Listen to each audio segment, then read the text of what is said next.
la famille, bienvenue sur notre chaîne La Grande Découverte TV. Vraiment, tant non le babou non mon président Jidou a mutualité, c'est la vie. Na mon IP 13 ans court. En tout cas, bambote na bino yangwana ba un grand merci na bino na ba partage na ba abonné na biso c'est à La Grande Découverte TV.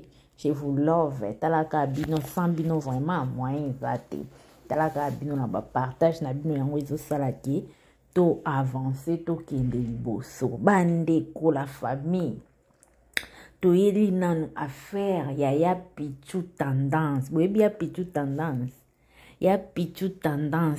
tendance donc Laura tendance Wario révolté a fali pupa na ebisaka bino bandeko na ngai bango nyonso bana bango ba Wario na ye moko président Ferre Wario Koffi Olomide Wario héritier Wata Wario batu nyonso ba Wario révolté bandeko na nga moko prévani moko bangwana babima kaka to mona Charlie Prince lobi na moni kuna na TikTok de l'arrêt kiti mati bandeko na nga pour dire que baza vraiment ba Wario révolté ba yoka kabanzimbo fali mais ba yoka yango na kobata mabobi na bino esa eloko te za biso nyonso to ba congolais to lingana ta na musique ya pamba esa leloko te netinga bwana fanatique ya mutu nyonso kota Koffi naza kota héritier naza partout redi ya miso zongi na balwambu na ba mama mbilia naza. Alors pourquoi pas bino bozo mikanga boye pona nini bandeko na ngai nini kaka prison ya nini affaire Laurent Tendance Nana Boduga qu'est-ce qui se passe entre eux bandeko na ngai eza koyinda bazowela na bango eloko te bandeko na ngai eza kaka rando ya jalousie na lobaki yango pe na yebaki yango bandeko eza juste rando ya jalousie yango ya nini Laurent Tendance tellement azalaka Wario révolté asepelaka te nde moninga na ye Nana Boduga babala ye officiellement pa Edi Badiata likolo nango su Edi Badiata proche ya Fali donc partout Fali akendaka Edi Badiata zawana et Nana Boduga ebi nyonso makambo nyonso elekaka na orchestre Fali et puis Nana Boduga botalaka ndenga yaka saeli Fali bémission ekiti mati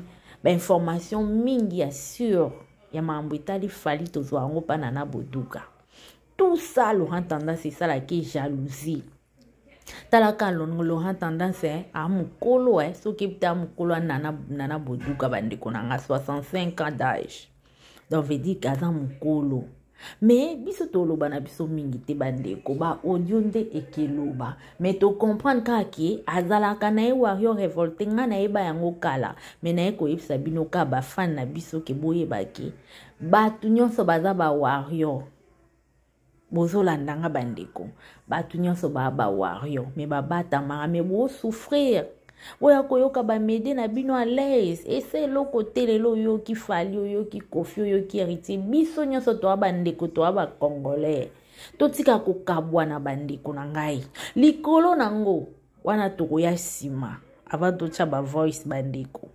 likolo nango kokamwa mutoki ya makila ebimaki na francophonie mais nzoka nde ezalaki nango ya ofesha bandeko na ngai botala dans niveau tozokende wapi na musique congolais mutoki ya makila ebimi mais nyonso sali eza nango ya ofele bandeko donc nanga musika te sans plus tarder naotela bino ka ba voice a nani ya mobali ya Laurent Tendance papa ya mwana na ye soi-disant oaningaki abala ye mais mibali pe pardon biso toloba mingi te yoka eloko oyo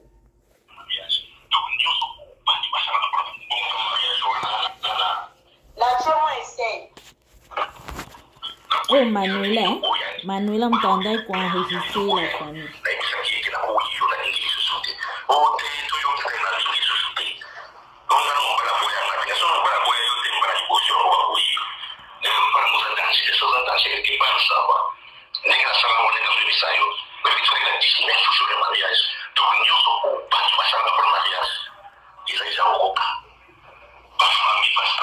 La famille.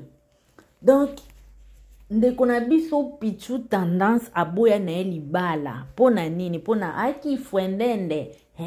Aki fuendende. Yanga bore. Yanga. Donc, aboya na libala likolo yanga bore bandeko. Concert à faire le bétama le 24 juin.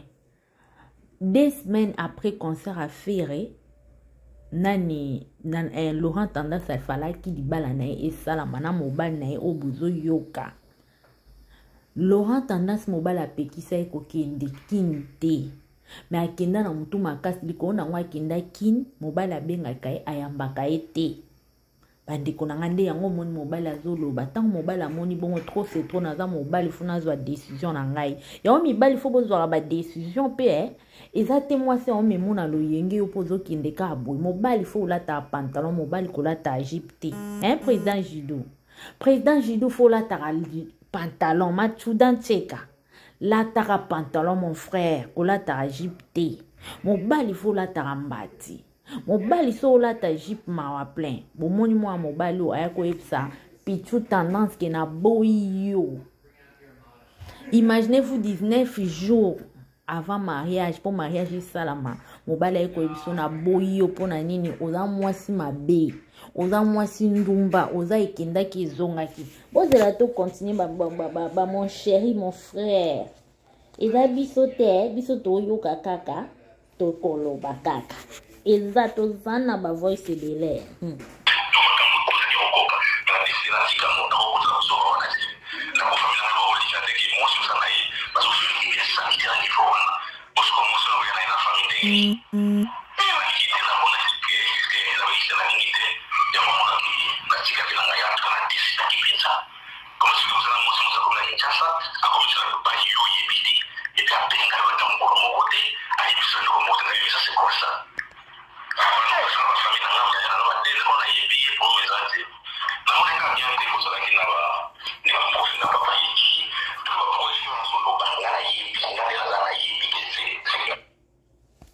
Donc la famille, nana boduga zo finga maneka likolo ya jalousie. Bazo kele mutema mabe pona ni talaka madame, mwasi ya kilo. Et puis likolo nango nana boduga vandi pendant 15 ans na mobali wana. Amona wa singela ekomona na yebisa bino na analyse lekaki nana boduga souffra boy pa badiata. Amona wa singela ekomona. Mais tant que une femme ayeba ki objectif na ye. Avandaika wana bandeko na ngai abandota elaka mobali na ye ba oya yebise kuna to mona ki etali ete azotala ka na ndaku na madame na mwasi lelo edi badiata ye wana avanda kimia na mwasi na ye ke ça soit ndenga voyage kana ki sala wa singela ekosala eza problème te. Donc, nyonso zomona ti pichu tendance ake kotloba n'importe quoi. Apesa boy ba finga, apesa lilimbu wana finga nana boduka isa nango jalousie. Jalousie. Asala raneti azoboya na ndako. Laurent Tendance fanatique number 00 ya Fally Ipupa. Donc nenga zawana aza pas fait egola regretaka na ye. Ezaka nde tomonaka nan o Charlie le Prince abando regretter na ye nenga za pas faire po monelo wa malonga te likona ngwa sala musala ya ofesha mobali a confirmer ka sala musala ya ofesha bafuta na bango eloko te kama tolo ka kune kenda kezonga kisombela nga kabila nga pesanga bandeko biso atolo bana biso mingi te ba voice ndezo loba tokoya tokochela bino ka ba voice na ba voice na ba voice boyo kabino moko l'homme selon mutema ya pichuna a regretter kuti lelo njoka na abali te bandeko papa tokolukela oka mobali to mwasi aboye mutu pasi bula toyebi te to sa ko boni bandeko abonnez-vous massivement like partager tozo ya na ba voice eza tala molongo molai alors biso tokoyoka biso monte sambino merci bisous bye tozo ya o eza premier